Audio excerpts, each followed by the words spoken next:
It's an indoor day today because it's raining, it's cold. I'm up at 8 o'clock. And I'm doing everything indoors today because we're blessed with rain, and I'm thankful for that. And it is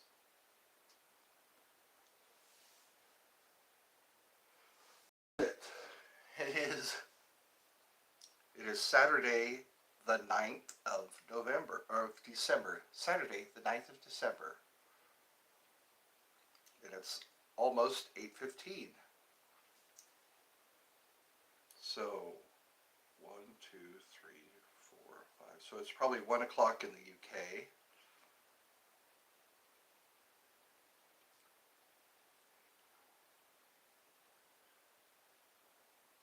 Yep, it's probably 1300 in the UK.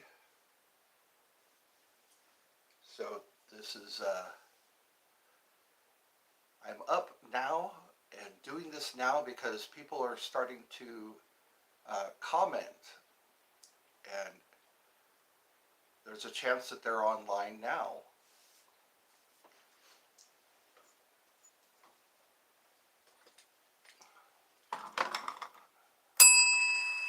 I have my bell, I have my fart gun, I have my sanity,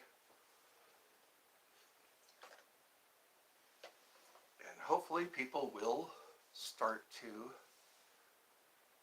I made some new jokes. There's some new jokes and new movie. What movie is this from that I put up? So that's what's going on right now. I'm needing to get out there more because I'm not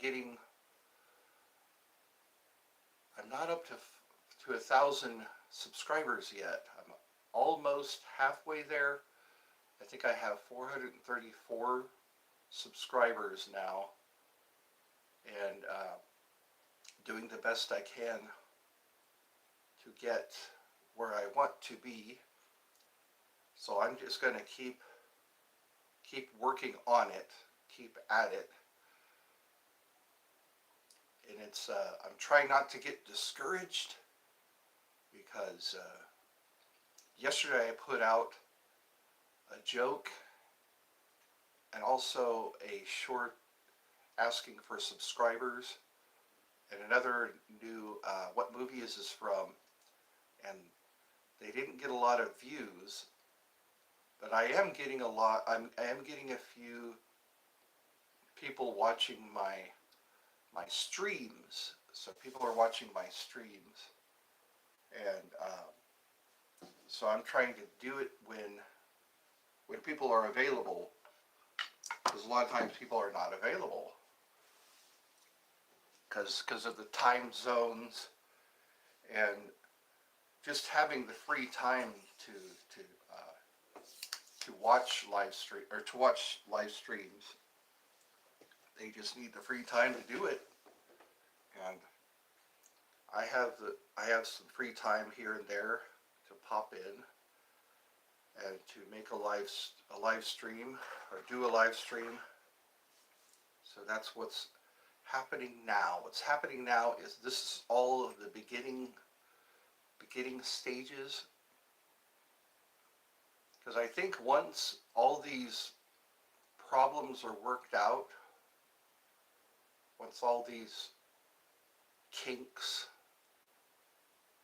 are worked out, I'll be able to start at a regular time. And usually during the spring and summer when it's not so cold, I can do the streams, and I'm trying each day to make at least three shorts a day, and I need help getting the word out. So if you click on one of my shorts, think of someone to share it with, because some of my shorts are being shared, some of them are being commented on, and they're being viewed. But I need more people to find out about my channel because there's a lot on my channel, but it seems like it needs to be on a billboard and not in the closet. I want to take my show out of the closet and onto a billboard so that, or what are those jumbotrons? I'm going to go from the TV to the jumbotron, and so that more people can see this my channel. I want people to see my channel, and I'm working hard at it, uh, handing out business cards to people with my channel on it, and making shorts, asking people to come to my channel to watch it. Because I guess right now is the promotional part, the promotional stages of it, and that's kind of hard. It'll get easier later, I'm sure. It'll get easier over time because I'll become more known among the people. And once I'm more known among the people, one thing I'm noticing is don't tell people when you're going to be gone. If you're doing a live stream, I'm trying to catch myself. Yeah, don't tell people when you're going to be gone and how long you're going to be gone. Because thankfully, I've got people watching my place of residence, people in law enforcement and people, concerned citizens, you know, that watch my house. And I watch my neighbors' houses, you know, for any suspicious activity. And again, we have our cameras and everything, and people hanging around too long, people showing up and that don't uh, that look out of place. You know, if you see people hanging around your house that you don't know, if you see someone um, just for some reason they're looking at your house or a car going by, you know, try to get the license number. It's hard not to be paranoid these days. It's hard not to, but it helps. You know, an ounce of prevention is worth a pound of cure. And I've noticed in the crime prevention, you know, it seems like there's not a lot in the way of crime prevention. You know, like a suspicious person being able to go and, or somebody who's acting weird, somebody who's stalking you, somebody who's watching you, or somebody who's saying things that are cause for alarm. It seems like there's not a lot people are able to do to stop a person from committing a crime. It'd be nice if we could stop a crime altogether, and because it seems like that's the problem. You know, that's the reason why we have so much crime is because they're not prevented.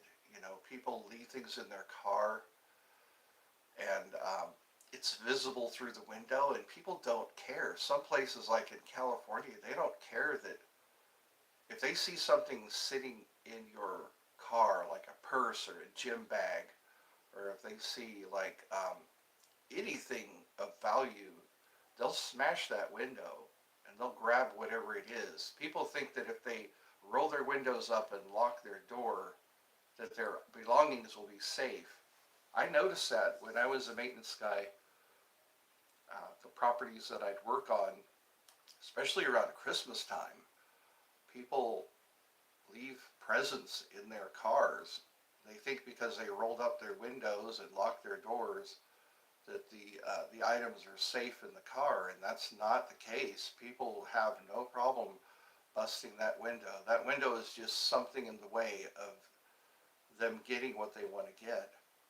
And in when you're at the ATM, try to use a drive-up ATM and have your car running. Have your car running so if somebody approaches you, you can just drive away and cancel your card. Have an app on your phone. Sometimes they have apps on your phone where you could just cancel your card right away. Because even if your card, you drive away and your card is in the ATM, they don't have the PIN number. Some places, some banks, if the card is not taken, it will suck the card into the ATM. But then you have to get a new card because they have to, if they don't get the card out. So these are just scenarios, crime prevention. I think that's one thing I can stress upon in this video to help people out because be aware of your surroundings. If you use a walk-up ATM, have somebody sitting in the car watching you walk up to the ATM so they can honk the horn. Have your friend sitting behind the wheel. If you're going to go to a walk-up ATM, have somebody sitting in the car watching you walk up to the ATM, and if they see somebody, just give a honk, and that'll give an alert because you're facing the ATM and you don't always see what's happening to the left, the right, the rear of you, and use your peripheral vision, because your eyes can see beside you and behind you. Because sometimes ATMs will have a mirror and you can see if somebody's standing behind you. Because sometimes it's just a customer, it's a fellow customer waiting to get to the ATM. But if you've got somebody like standing off to the side, standing there, and just run, because the farther you are away from the possibility of getting hurt. I'm going to open the window. I'm going to get up for a second here.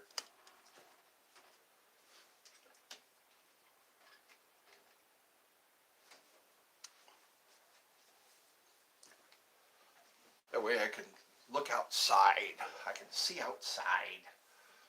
Well, it looks like the rain has stopped, but the puddles are great. The rain has stopped, but the puddles. There isn't good drainage out here. But it's good that we're up high, we're in a high point. So when it doesn't really flood here, because we're up on the hilltop kind of. So whenever there is rain, it all kind of drains off into the lower parts of the property. But it's still puddles. I still get big puddles, but good thing we have a ramp. We had to build a ramp for my mommy so that she doesn't have to walk down steps anymore. And the ramp is a good bridge. It serves as a bridge also. So I'm hoping that people come and chat with me. I know people are watching these videos and they're encouraging me to make more of them. What are some other things? Distance. When somebody is making you nervous, just think, okay, can they grab me? Can they kick me? Can they punch me? And just try to maintain a distance, because if you have to run, you don't want anything in the way. You don't want to trip over anything if you're trying to run away. Because that's the biggest thing. In my experiences of being attacked or being a target of aggression is do not engage. If somebody is getting mad, if somebody is trying to grab you, or you think they might try to grab you, stay back. Stay back at least 2 yards, 2 meters, because nobody has arms that are 2 meters long that I know of. And yes, keeping a distance, and also look around, where can I run? What direction can I run?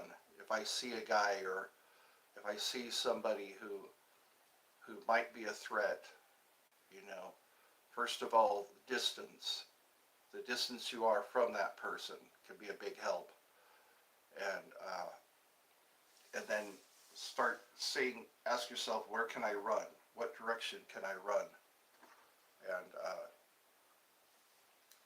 and just be willing to drop things. You know, like if a bear's chasing you, you know, you can drop that bag of food, and the bear will go after the bag of food and not you. And carry something, you know, carry something, have something that you can use as a weapon, because yeah, like a defense pin. I know that in one of my, yeah, if you scroll down, there's one of my shorts that are marked defense. One of my shorts that are marked defense, and I give some safety tips in that live stream. And there is a link where you can get a pin. All you have to pay is shipping and handling. There is a pin, very much like this one. It's a pin, and it's made out of really strong material, aircraft aluminum, I guess. And it's just, it looks like this, and it's a good stabbing weapon. Hold it like this with your thumb over the end, and you could use it to get yourself away from somebody who's already grabbed a hold of you. A lot of times it's just stabbing them in the legs, because if they grabbed you around the neck, if they grabbed you um, around the waist and you have the pin in your hand, you can still stab them in the leg with this pin. And there are different makers, you know, get advice on which one. But I recommend the one that I have in my description. It's in the description of. There's one of my live streams that I did a while back, and I'm wearing a yellow shirt, and it says defense in the title, and you can click on that, and there will be a link that takes you to a page where you can get one of these pins. You just have to pay shipping and handling. Something like this in your hand can make a world of difference, because if you can at least keep them back, you know, if someone's like in an elevator or they try to trap you in a phone booth. I don't think phone booths are even a thing now. At least here, I'm pretty sure in the UK there might be still some uh, phone booths. But here it's like there used to be always phone booths, but now if you're standing at the ATM, again, be aware of your behind you, to the side of you. Have somebody watching you have a friend or a family member watch you from the car while you're walking up to the ATM, so they can honk to let you know that if something is gone awry or out of the ordinary or unusual. Because that's one thing. It's like, what's wrong with this picture? You know, this guy is just standing over there, and if they get mad, if you ask them, "What are you doing?" You know, then chances are you got to stay a distance from them and be ready to run, and think about, where can I run? Because you never know. You never know if they're carrying a knife. You never know. They might look pretty harmless, like, yeah, I could take this guy. But then when they get pissed off at you, they will pull a knife. And doesn't matter how much martial arts you know, they always say you're going to get cut. And all my uh, research and fun I've had with knife fighting techniques and all that, um, they say it's like trying to get a magic marker away from a 2-year-old. You're going to get marked up, you know, or trying to get a Sharpie away from somebody, you know. their hands are very nimble. That Sharpie is going to make a mark on you. So it's the same thing with knife fighting. You know, um, sometimes you might be lucky and you might not get cut because you might be quicker. You might know, uh, your distance and your quickness, your ability uh, to focus your attention on the hand with a knife in it, be able to slice that hand that has the knife in it, because it's not really the knife, it's the person holding the knife. If you can wound that hand that's holding the knife, sometimes you're just not quick enough. Sometimes you can mess up. You can do them.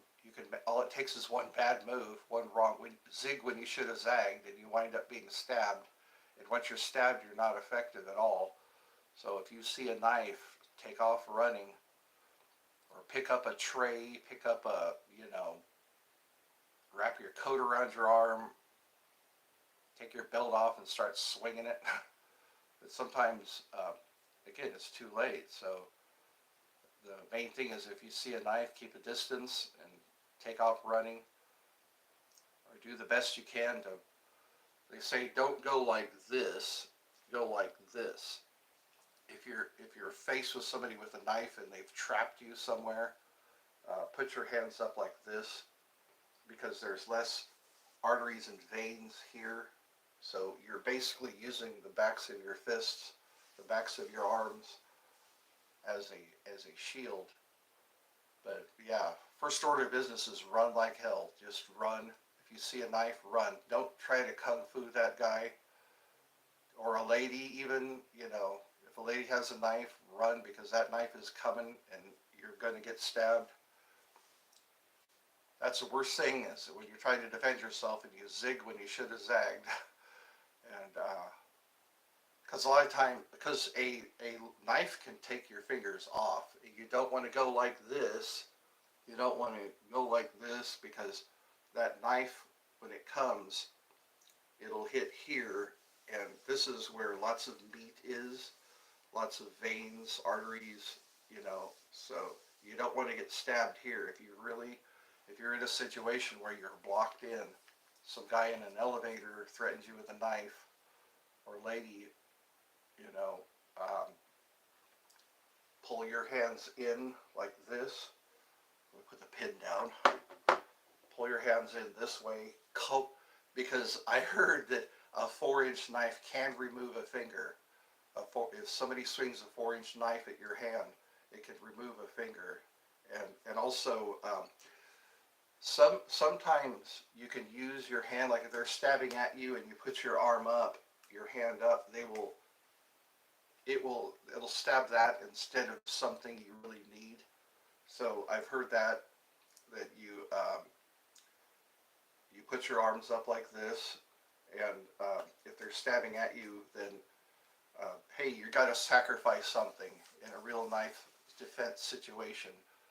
Um, it's better to get stabbed here than here or in the neck, or I remember. Anyways, you get the idea. Um, and wear a thick coat, because I think it was Bob Marley's wife.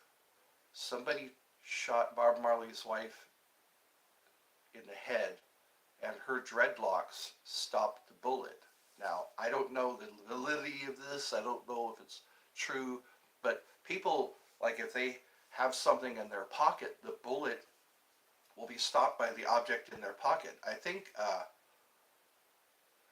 have been quite a few stories where a guy has like a cigarette case in his pocket, and the bullet stops, the cigarette case stops the bullet from entering their chest, or so anyways, yeah, if you get a leather jacket or coat and somebody tries to slash you, um, there's also on eBay, there are some actual, I have some clothing, it's sleeves, there's sleeves you can get that are slash resistant. There are gloves, I have a pair of gloves and sleeves that are slash resistant. So something like that. They're kind of like, yeah, it's just a sleeve you put on, and it's so if you put up your arm, you know, you can you it's slash resistant. I don't think it'll help you against a stab, but a slash if somebody's trying to cut you with a slash. These sleeves you can get on eBay. That's where I got mine, was on eBay. I'm pretty sure Amazon might have them, but you can get these slash resistant sleeves, and that can mean a world of difference. So he's trying to cut you, you put your arm up and they will slash that. And if you've got a jacket on over that, then you can you'll be protected. Long sleeves, something. Create your own armor. you know, like if you go to the Renaissance Fair, I don't know. There's so many things that people should consider. Their self-defense, because a lot of times for, people use knives just as much as they use guns in crimes. A lot more people get stabbed than they get shot, from what I understand, from what I've learned about fighting or just self-defense, self-protection, and keeping safe. You know, make sure. Well, it's hard to keep an eye on your kids. Little kids get distracted by something on the shelf. They stop and look at it. They stop to play with it, and you. It's almost like, hey, let your kids walk ahead of you. Let your kids. What I think is really smart is for like toddlers. They have these leashes. They have. It's a. It's a harness. It's a harness, and the harness has a leash on it. And it can really help you. If you got a little kid, you can put that harness on them and that leash, and and know at all times where the kid is. Because it's like if you have your kids, make sure they are in sight. Make sure they're in front of you when you're walking, and your girlfriend should be really able to run. Your girlfriend or your wife, you know, get be ready to run. Do like drills, in the park. If your wife or girlfriend or significant other, life partner, you know, um, do that in the park. Just practice. Okay, run. Just randomly. Just walk together in the park and then yell run, and then that'll cue, because it'll be a subconscious reaction. You know, just just walk through the park and then say run, and then make sure she runs. And when she runs, she needs to watch. Where's the best place I can run. Run into a store, because I was chased one time. There was a gang that was. I was standing at a street corner waiting to cross the street, and a car pulled up, and a gang came out of the car, and I ran. I didn't try to be Bruce Lee or Chuck Norris. I guess the rain is back, or unless the heater kicked in. Sounds like rain. I'm getting distracted by the noises I hear. Yeah, because Chuck Norris was a karate champion, and he's in a movie, and those fights are choreographed. You know, it's rigged to win. The hero's gonna win. So in a real fight situation, you're in the dojos and all that. It's going to be different when you actually have to fight somebody, because they're not going to say high punch, low punch, kick, roundhouse. They're it's not going to be like that in a real fight situation when you're really defending yourself. Sometimes all you'll have to do is block and run, because you don't want to have a broken nose. You don't want to have a broken arm. You don't want to have a slash. You don't want to have a shiner when you come to work the next day, um, or have some broken ribs that you're going to have to suffer through. Um, so that like block and run, because I've done that before. A guy had a table leg.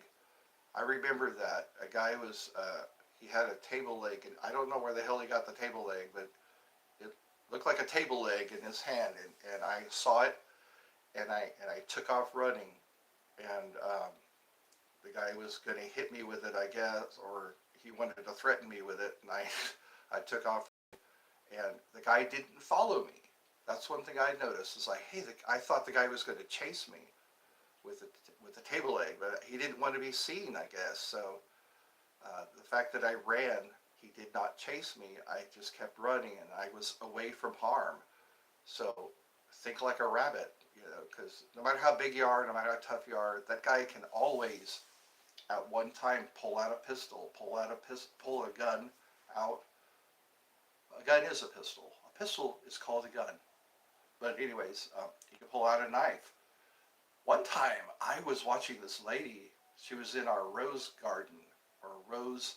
We had some roses in the courtyard of where I lived, and it was just a lady wearing like she had a leather jacket on. A lady, and she all of a sudden she just pulled out this huge knife and to cut the rose. I was thinking, wow, the fact that she just a lady looking at the roses, and all of a sudden it's like I wasn't expecting to see a lady have a knife in her hand. She just knew how to conceal it. She pulled out this huge knife and cut one of the roses, and so yeah, no matter who you're dealing with, there's always a chance that they can just produce some kind of weapon that you never thought, you never expected. And so again, yeah, I think the main thing in self-defense is be ready to run. Think about where can I run? What direction will I run in? Because yeah, you don't want to have two or three people trying to fend off two or three different people, because throat punches and busting their nose and stuff like that. It's like you got to pay attention to three different people. So brush up on your. I mean, I'm not saying don't take karate lessons, don't take kung fu and jiu-jitsu. Don't. I'm not saying don't rely on them, but it's good to know. It's really good to know how to react. You know, no matter what. Any kind of reaction at all is a reaction. If you know how to dodge a punch, if you know how to block a punch, if you know how to stop a kick, practice. That's what Bruce Lee said. Practice, practice all the time. I'm not afraid of the guy who. That's what Bruce Lee had said. I'm not afraid of the guy who knows 1,000 punches. I'm afraid of the guy I'm worried about the guy who practices one punch 1,000 times. If I said that right, yeah. I'm not concerned about the guy who knows 1,000 punches. I'm concerned about the guy who practices one punch 1,000 times. I guess I woke up thinking of self-defense. So again, go to that the live stream. There's a live stream that I have done already. I'm wearing a yellow shirt going like this, and it says self-defense, and in that description, in the description of that video, you can get a pin like this. And again, this is good for getting out of arm locks, neck locks, rear choke holds. They say that's the one that's used the most, is the rear choke hold, because it's a sleeper. They call it the sleeper, the rear choke hold. And if you've got something like this in your hand, and you start stabbing them in the leg, I mean, because it's a good point, and people, you can carry this wherever you go. People don't think of this as a weapon. You can walk through the metal detector, just drop this in, and all they see is a pen. And it's something that you can have. You know, if a guy is trying to punch you out or choke you out, then you can have this to stab them in the chest, stab them in the neck. You know, get them to where they will be far enough back to where you can run. You just think of, where can I run to? And I keep repeating that because it's very important. Because it's better to suffer humiliation than regret. Because you will regret having a shiner. You will regret having to spend time in the hospital because the guy punched you in the ribs, you know, or you broken arm, broken fingers, you know, busted jaw. So yeah, it's better to just run as fast as you can, as far as you can, because that way you're separating yourself from the threat, from the danger. And again, just remember, keep your hands like this. If you're in an elevator, if you're cornered somehow in a walkway, and somebody's trying to get you with a knife, hold your hands up like this, because again, it's better for them to stab you here because there's less bleeding, less arterial damage that can be done if you hold your hands up like this.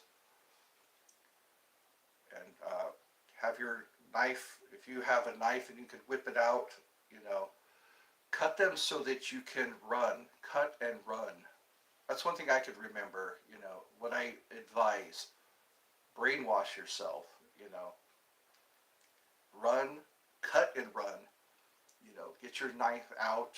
If you feel like you're going to be approached by somebody who's dangerous, somebody that's really making you feel weird and uncomfortable, get out your little pocket knife, you know, because I like to carry my little pocket knife, you know, and it's get you one that's a thumb lock, you know, not thumb lock, what do you call it?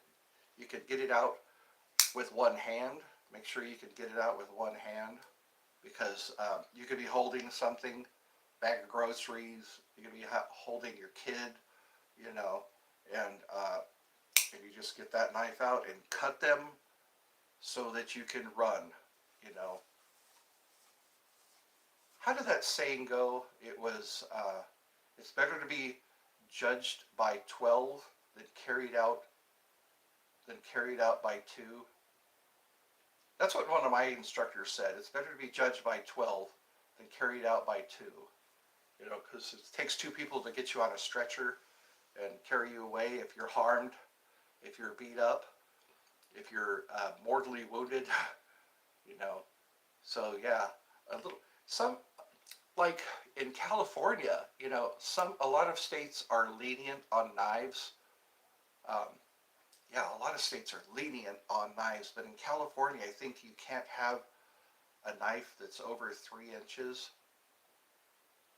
You can carry a knife as long as it's not over 3 inches, but if that 3-inch knife has a locking mechanism, I recommend those liner locks. This is a liner lock, because if you have those back locks, those can come undone, because all it is a spring holding that lock in place. But get yourself a liner lock like this, and make sure that you can open it with one hand, and keep it, if you're right-handed, put it in your right pocket, and they have a clip most of the time, and you keep that clip in your pocket, and it's open carry, so cops won't question you about it. It's open carry. It's a 3-inch knife.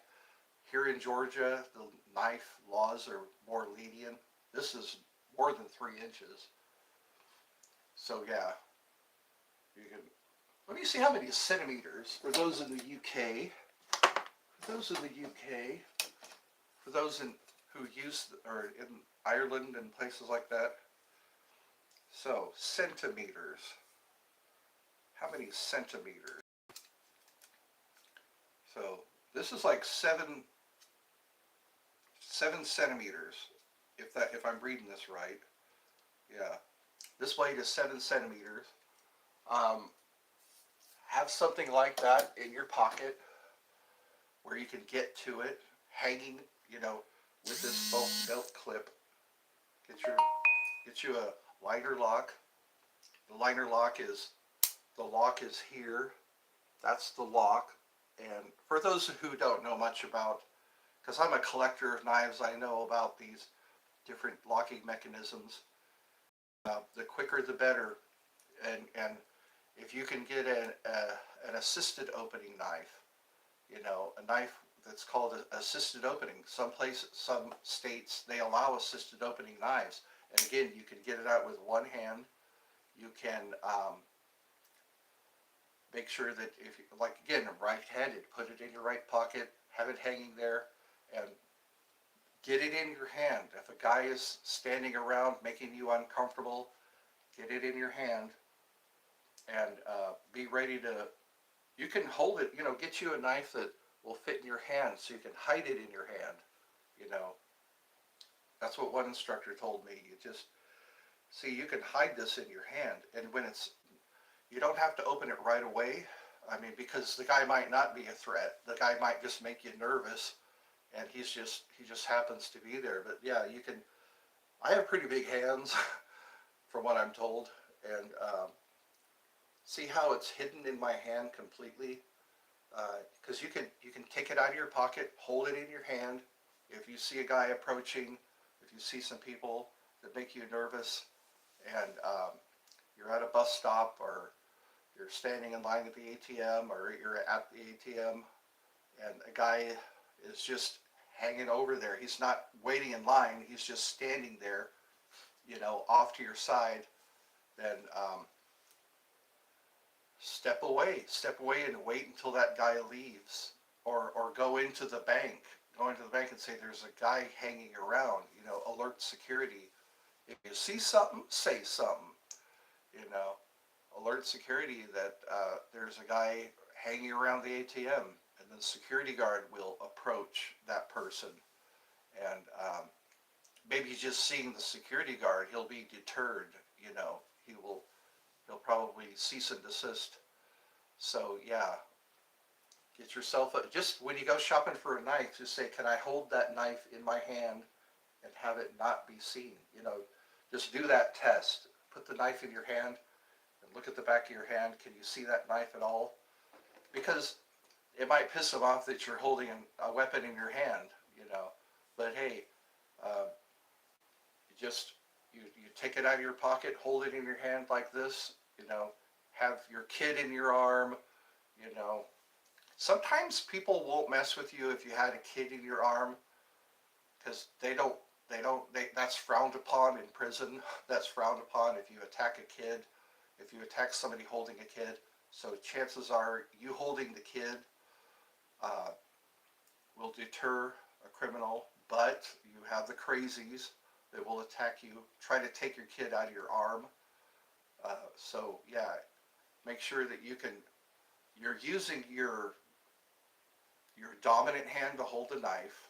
You're holding the kid in your arms, or you're holding your groceries, your purse, whatever, in the opposite hand, and take it out of your pocket. And again, be aware of your surroundings. Look around and say, okay, that guy is giving me the creeps.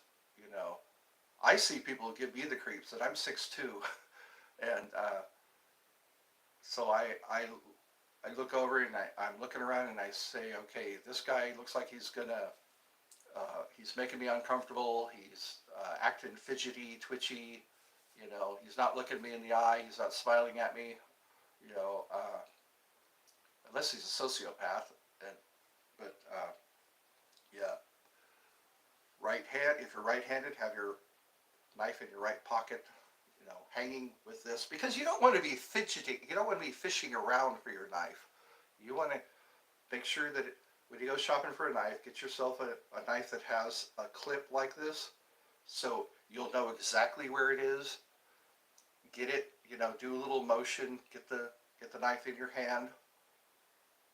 Close it up in your fist. Do like Penn and Teller. Do a little palming with your knife, and practice every once in a while. If you're sitting there and you feel fidgety, get your knife out and just start clicking it open with that one hand. Assisted opening is much easier. You know, you just have to touch a part of your knife and get that knife out. And again, cut and run, cut and run. Don't do like a Green Beret. Don't do like a swashbuckler. You know, just cut and run. If the guy's trying to push you into a corner, if the guy's trying to grapple you, cut and run. Because it's like, if, like I heard this guy, you know, one of my teachers, he said, it's better to be judged by 12 than carried out by 2. You know, so, but look at your laws, you know, don't get yourself in trouble because you're carrying an illegal weapon or a weapon of illegal size. But I hear that there are people who are advocates of knife collecting and knife usage, and they're pushing they're pushing to have more lenient laws. So check your laws, and once you, yeah, just know, okay, if I pull out this knife, uh, am I going to get arrested because it's over 3 inches long? But I guess it depends on the officer. You know, if you're a guy or gal who looks like they might have trouble defending themselves, and you happen to be carrying a knife with you, it's for protection. Also, alternate use. You know, this is kind of like an alternate use knife. If somebody sees it, you know, it's like, oh, he's not looking to stab somebody with it. He's looking to cut open boxes. He's looking to cut straps off of boxes. You know, he's looking to just have a knife ready for utility. But you know, any kind of little thing like this, I just recommend, you know, get a knife. This one's only like, let me get it. For those of you who are not in the UK, who are still using, so this is like 2.5 inches. This is a 2.5 inch knife. So this might clear. Yeah, you might get away with this in California, a knife this size, you know. And again, I recommend hold it like this because you have that blade between you and your attacker, your assailant, you know. If you hold it like this, you know, um, it'll be harder for them to get it out of your hand if you hold it like this. But again, if you hold it this way with the hammer grip, I think it's called. You do it just like you're shaking hands, and hold it this way, not this way. Hold it this way with the blade away from you so that you can slash them. This is rudimentary. This is like basic stuff. You can do go on YouTube, Filipino knife fighting techniques. You know, there's a lot of this. There's a lot of this. You know, and make sure that that blade is away from you. That the edge is away from you because you're cutting your attacker. Don't hold it like this. Hold it like this, and have your thumb at the back. Because most knives have a little thumb rest. Because you might have to stab, and when you stab, you don't want your hand sliding up the blade. Fixed knives. If you can get to your fixed knife, like a good example. If you'll wait a minute, I'll get I have a fixed knife. Oh, wait a minute. This is a very good example. The Fairbairn and Sykes. Fairbairn and Sykes commando knife or commando dagger. Notice how it has a finger guard. So if you have to stab, your fingers aren't going to slide up the blade.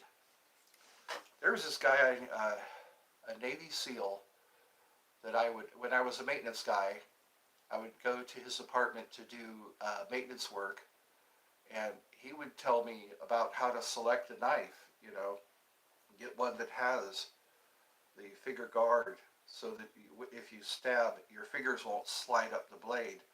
And also holding it this way, because when another person's knife comes in, your fingers are protected when you hold it like this.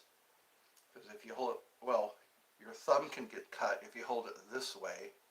If you hold it like that, you will get your fingers cut. You'll get your thumb cut.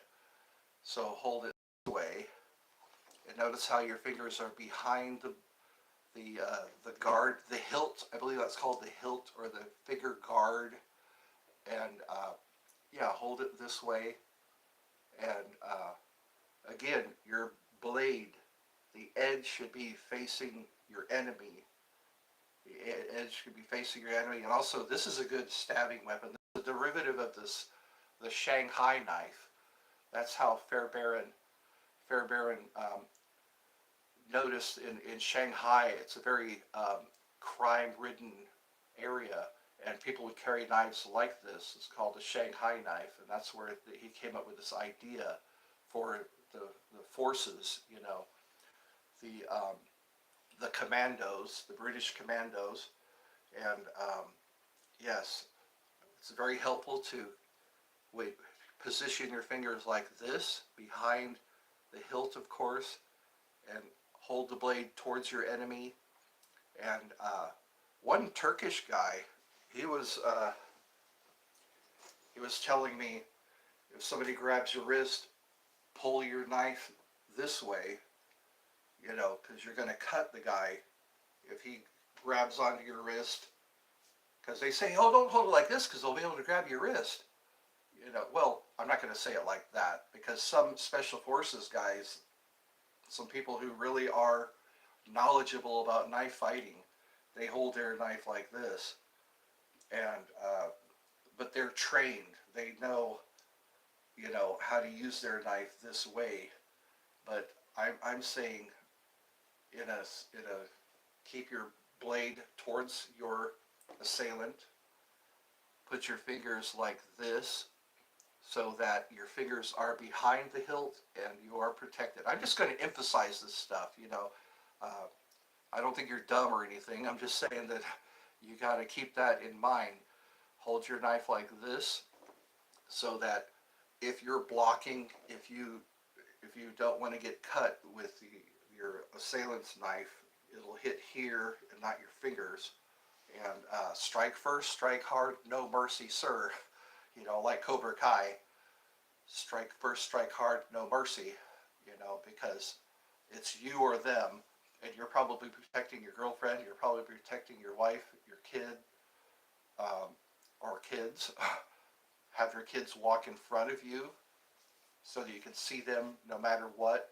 Because if they get distracted by something on the shelf, you know, you'll be able to know that they're looking at something on the shelf, and you can tell them, come on, or what is it you're looking at.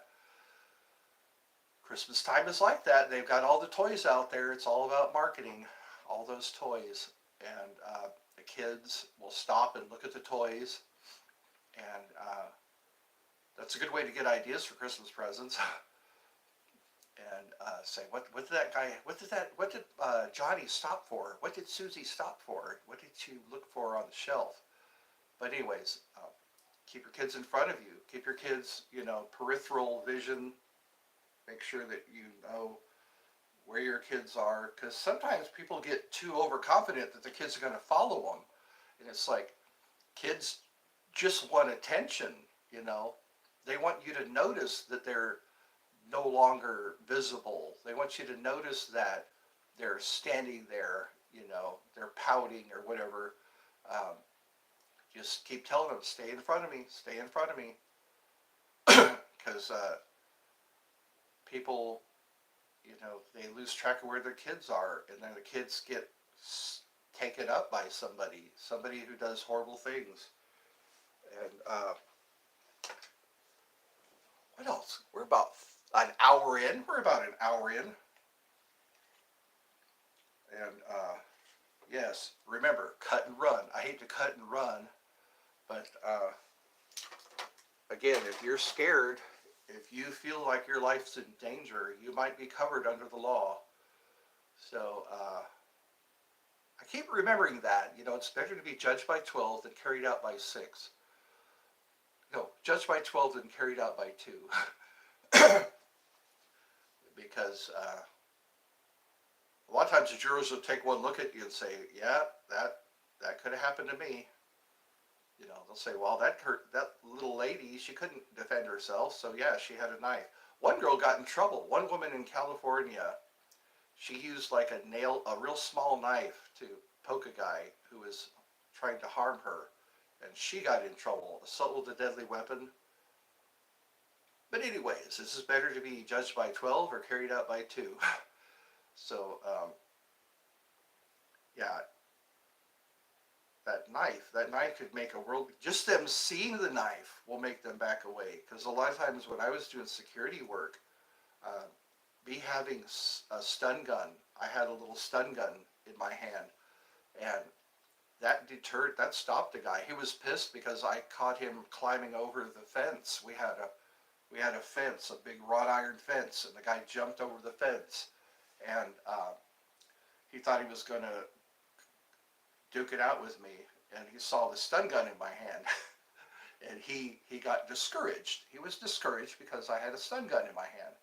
And stun guns, you can get stun guns that are about, how many meter? Well, yeah, just a small stun gun, and those stun guns can deter somebody. They carry a wallop. They pack a wallop of stun guns, and he jumped over the wrought iron fence, and I think that's how I remember it happening, because I remember the guy was just a few feet away from me, a few meters away, and he was wanting to duke it out with me. He was wanting to scuffle, or whatever you call it, scrap. He wanted to scrap, and he saw the stun gun in my hand, and he was discouraged. So it's like I didn't have to do anything. I just had a stun gun in my hand, and so that happened to me at least twice. Because this does happen. When you're doing security duty, and a guy that happened twice. One time it was a wooden fence. The guy just hopped over the wooden fence, and his feet were touching the ground as soon as I walked. There was a walkway, and then there was the fence, and as soon as I got through the walkway, the guy made contact with the ground, and I said, "No, you got to go. You got to get out of here," you know. And luckily, we didn't have to scrap. We just walked out, and so that was a couple of. Yeah, hold on. My mom needs help. Mom, are you okay?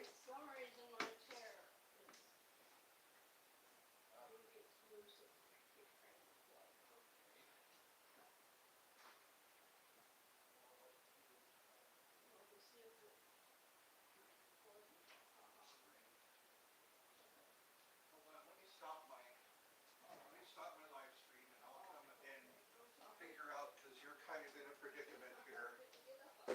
Okay. I have to end this live stream. My mom's chair is stuck, so I need to get her chair working. I'll see you all later.